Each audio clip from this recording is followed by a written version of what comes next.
আসসালামু আলাইকুম রহমতুল্লাহ। সম্মানিত ভিউয়ার্স, সারা দেশে অপারেশন ডেভিল হান্ট চলেছে, অর্থাৎ শয়তান শিকারের কাজ চলেছে। তাতে প্রমাণিত হয়েছে আওয়ামী লীগ বিগত 17 বছর ধরে যে কাজটি করেছেন তাতে তারা শয়তানের চেয়েও বড় কিছু হয়ে গেছে। আজকে তার আদ্যপন্ত বিষয়ে কতজন পুলিশ গ্রেপ্তার হয়েছে, কতজন মানুষ গ্রেপ্তার হয়েছে, কতজন সাধারণ পাবলিক গ্রেপ্তার হয়েছে, বিস্তারিত আদ্যপন্ত নিয়ে আপনাদের সামনে আজকে কথা হবে। এবং একটি সুসংবাদ জানিয়ে দেয়, সেটা হচ্ছে 1522 জন পুলিশ কর্মকর্তা তাদের চাকরি ফেরত পেয়েছে। এবং ইতিমধ্যে আমরা যেটা জানতে পেরেছি, আমার দেশ পত্রিকার বরাত দিয়ে বা মাধ্যম দিয়ে, যেটা জাতির পিতা অর্থাৎ বঙ্গবন্ধুকে জাতির পিতা হিসেবে যে আইন সংশোধিত করা হয়েছিল সেটাকে বিলুপ্তির পথে বা সেটা বিলুপ্তির সুপারিশে অলরেডি স্বরাষ্ট্র মন্ত্রণালয়ে চলে এসেছে। আমি আজকের বিষয়টিকে গুরুত্বপূর্ণভাবে আপনাকে দেখছি এবং আজকের বিষয়টি গুরুত্বপূর্ণ মনে করে আপনাদের সাথে আজকে আলোচনায় বসেছি। সম্মানিত ভিউয়ার্স, আমি আপনাদের কাছে আজকে বিনীতভাবে অনুরোধ করবো, পুরো ভিডিওটি দেখুন, মন্তব্য করুন, আপনাদের মতামতটি আমাদেরকে জানিয়ে দিন। সম্মানিত ভিউয়ার্স, সারা দেশের যৌথ বাহিনীর অপারেশন ডেভিল হান্ট কি হয়েছেন, ডেভিল হান্টে কি হয়েছেন আপনাদেরকে একটু জানাই। গতকালকে আপনারা দেখেছেন বহু অপকর্মের হোতা মোল্লা নজরুল আটক। বহু অপকর্মের হোতা, সাধারণ পাবলিক না, কিন্তু তিনি একজন পুলিশ কর্মকর্তা। ফ্যাসিবাদী আওয়ামী লীগ সরকারের দোসর হিসেবে পরিচিতি পাওয়া পুলিশের বিতর্কিত ডিআইজি মোল্লা নজরুল ও 3 পুলিশ সুপারকে এসপি অর্থাৎ পুলিশ সুপার সহ এসপি কে আটক করা হয়েছে। গত শুক্রবার রাতে পুলিশের বিভিন্ন ইউনিট থেকে তাদের আটক করে ঢাকা মহানগর গোয়েন্দা ডিবি পুলিশের কাছে হস্তান্তর করা হয়। আপনারা জানেন, আওয়ামী লীগের দোসর বা আওয়ামী পন্থী যে পুলিশ কর্মকর্তারা ছিল তারা কিন্তু এখন বসে নেই, তাদের কাজ করছে। এই যে দেখলেন না, বেনজির কি কথা বললো, বেনজিরের মতো আপদ, বেনজিরের মতো পয়জন, বেনজিরের মতো ক্যান্সার বাংলাদেশের মধ্যে এখনো দ্বিতীয় আরেকটি তৈরি হয়নি। সেই বেনজির কি বলছে যে ডক্টর ইউনূসের সময় আমরা এটাকে পরিবর্তন করতে পারছি না, সমস্যা, কিন্তু পুলিশের মধ্যে বিদ্রোহ ঘোষণা করে পরবর্তী সরকারকে হটিয়ে শেখ হাসিনাকে আবার পুনর্বাসন করবে। এটা মামুর বাড়ির একটা আবদার মনে হলো আর কি। আমাদের কাছে মনে হচ্ছে যে মামু বাড়ি একটা আবদার, মামার বাড়ি, যা মনে করবো, যা বলবো, যেটা হবে সেটাই আমরা বলতে চাচ্ছি। এটা একটা ব্যাপার। আমি আরেকটু বিষয়টি ক্লিয়ার করি। ডিবি পুলিশের কাছে হস্তান্তর করা হয়েছে। জানা যায় শুক্রবার রাজশাহী সারদা একাডেমি সংযুক্ত থাকে গাজীপুরের এই যে বিষয়গুলো। গাজীপুর মেট্রোপলিটন পুলিশের সাবেক কমিশনার মোল্লা নজরুল ইসলামকে আটক করা হয়। রাজশাহী জেলা পুলিশ একাডেমির সহায়তায় তাকে আটক করে ঢাকায় ডিবি অফিসে পাঠানো হয়। রাজশাহী থেকে তাকে আটক করা হয়েছে। শেখ হাসিনার শাসন আমলে তার বিরুদ্ধে খুন, গুম সহ অনৈতিকভাবে শক্তি প্রয়োগের অনেক অভিযোগ উঠেছে। ঢাকা মহানগর গোয়েন্দা পুলিশের ডিসি থাকাকালীন রিমান্ডে বিএনপি জামাত সহ বিরোধী মতের নেতাকর্মীদের নির্যাতনের চালানোর অভিযোগ রয়েছে মোল্লা নজরুলের বিরুদ্ধে।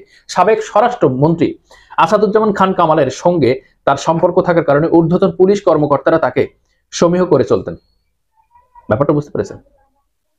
কত বড় দুর্বৃত্তায়ন ছিল, কত বড় সন্ত্রাস ছিল, কত বড় গডফাদার ছিল এই অমানুষ নজরুল।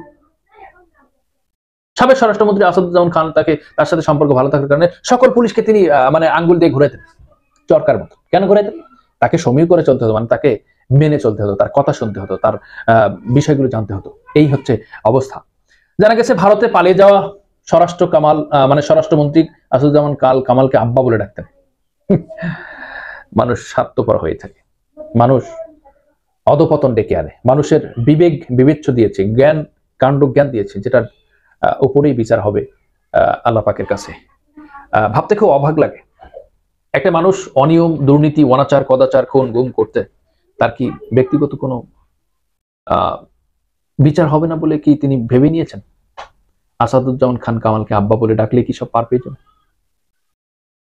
যে মালিক তোকে পাঠিয়েছে সে মালিকের কথা বেমালুম ভুলে গিয়েছো, আর তোমার নাম নজরুল ইসলাম মোল্লা।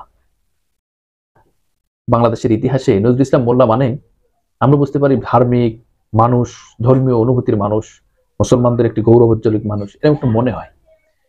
মুসলমান ওই ব্যক্তি নয় যে ব্যক্তির হাত, মুখ, কথা, কাজে অন্যরা কষ্ট পায়, সে ব্যক্তি কখনো মুসলমান হতে পারে না। আর তদ্রুপ বাংলাদেশের যদি আমরা 90% মুসলমান ধরি, হ্যাঁ হয়তো 1% মুসলমান হয়তো এই ধরনের থাকতে পারে, আমার জানা নেই, তবে থাকতে পারে বলছি।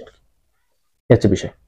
2013 সালের এপ্রিলে মোল্লা নজরুল সহ ঢাকা মহানগর গোয়েন্দা পুলিশের ডিবি থাকা অবস্থায় ব্যবসায়ীকে গ্রেপ্তার করেন। তার বিরুদ্ধে এই ব্যবসায়ীকে নির্যাতন করার অভিযোগ পাওয়া গেছে। এই ঘটনার পর নড়াইল এলাকায় সরকারি দলীয় সংসদ সদস্য কবিরুল হক নিজস্ব প্যাডে মোল্লা নজরুলের নেতৃত্বে ঘুষ নেওয়া অভিযোগ করেন। স্বরাষ্ট্র মন্ত্রণালয়ের কেলেঙ্কারি বিষয়টি বিভিন্ন মাধ্যমে প্রকাশিত হয়, দেশ জুড়ে ব্যাপক আলোচনা সৃষ্টি হয়। এই ঘটনায় ডিসি নজরুলকে ওই পদ থেকে সরিয়ে বিশেষ ভারপ্রাপ্ত কর্মকর্তা ওএসডি করা হয়, কিন্তু তাতেও তার কিছু হয়নি। 2023 সালে 18 মার্চ চিত্রনায়িকা মাহিয়া মাহি এক সম্মেলনে বলেন, গাজীপুর মেট্রোপলিটন পুলিশ কর্মী নজরুল তার স্বামীর কাছে ঘুষ চেয়েছেন, এই জন্য নজরুলের রসানালে পড়তে হয়েছে তাদের।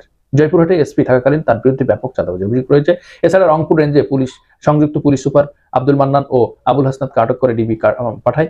রংপুর আপনি বুঝতে পারছেন, শুধু নজরুলকে আটক করা হয়নি, ওর সাথে আরো 3 জনকে আটক করা হয়েছে, বিভিন্ন এসপি, ওসি, যারা বিভিন্ন দায়িত্বে ছিলেন, যারা সরাসরি শেখ হাসিনার গোলামি করেছেন, তাবেদারি করেছেন, পা চেটেছেন, তারা বিভিন্ন অপকর্ম তুলে ধরে তাদেরকে আটক করেছেন। আর আমি আপনাদেরকে যেটা বলতে চাচ্ছি যে 1522 জন পুলিশ কর্মকর্তা তাদের চাকরি ফেরত পেয়েছে। কেন পেয়েছে? বিগত সরকার শেখ হাসিনার আমলে যারা চাকরিচ্যুত হয়েছেন, বিভিন্ন কারণ ছাড়াই চাকরি থেকে অব্যাহতি দেওয়া হয়েছে, চাকরি থেকে বরখাস্ত করা হয়েছে, সেই মানুষগুলোকে আবার চাকরির আবেদন গ্রহণ করেছে পুলিশ কোয়ার্টার্স।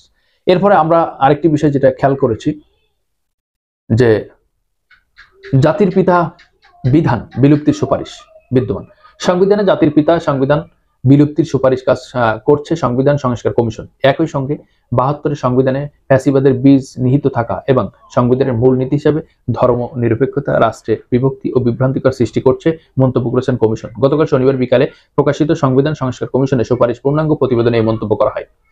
5 খণ্ডের পূর্ণাঙ্গ সুপারিশ ও কমিশনের মন্ত্রিপরিষদ বিভাগের ওয়েবসাইটে প্রকাশ করা হয়। এর আগে সংবিধান সংস্কার কমিশন গত 15 জানুয়ারি প্রধান উপদেষ্টা ডক্টর মোহাম্মদ ইউনূসের কাছে তাদের সুপারিশ হস্তান্তর করেন। সংবিধানে জাতির পিতা সংবিধান এবং শেখ মুজিবুর রহমানের প্রতিকৃতি প্রদর্শনের বাধ্যতামূলক করার বিধান বাতিলের সুপারিশ করে কমিশনের প্রতিবেদন বলা হয়। এই ধরনের বিধান ব্যক্তি বন্ধনাকে উৎসাহিত করে, স্বৈরতন্ত্রের পথ সুগম করে, বাংলাদেশ অগণিত বরেণ্য মানুষের নেতৃত্ব, আত্মত্যাগ ও অবদানের সমষ্টির ফসলকে বিনষ্ট করে। একটি কথা যেটা না বললে নয়, শেখ মুজিবকে আসলে জাতির পিতা মানতে হবে কেন? ব্যক্তি পূজারি করতে হবে কেন? তিনি কি কোন নবী, রসুল, আম্বিয়া আলাইহিস সালাম? তাহলে তাকে মানতে হবে কেন? তার কথা শুনতে হবে কেন? সে কি হয়ে পড়েছে? তার নীতি নৈতিকতার চরিত্রের দিক থেকে যদি দেখতে পাই, আমরা তো তার কথা বলাইটাই আমাদের অপরাধ হয়ে যাচ্ছে। আর এমন একটি মানুষের উপরে জোর করে ভালোবাসা নেওয়া, জোর করে দোয়া নেওয়া, তার দোয়া অনুষ্ঠানগুলো হয়েছে দেখেছি, ড্যান্স হয়েছে, নাচ হয়েছে, গান হয়েছে। শেখ মুজিবের মৃত্যুবার্ষিকী পালন করেছেন, হ্যাঁ ভালো, তার উপরে ভালো একটি সাদকায় জারিয়ে কাজ লাগতেছে যে ড্যান্স নাচ গান হচ্ছে। তিনি যদি বেঁচে থাকতেন, শেখ হাসিনাকে উল্টু করে গাছে ঝুলিয়ে উলঙ্গ করে পিটাতেন যে তুই করছিস কি আমার সাথে। ব্যাপারটি আপনাদের সাথে একটু বেশি বলে ফেললাম কিনা আপনারা অবশ্যই বলবেন। আজকের ছোট্ট ভিডিও থেকে বিদায় নিচ্ছি, দেখা হবে আগামী কোনো এক ভিডিওতে।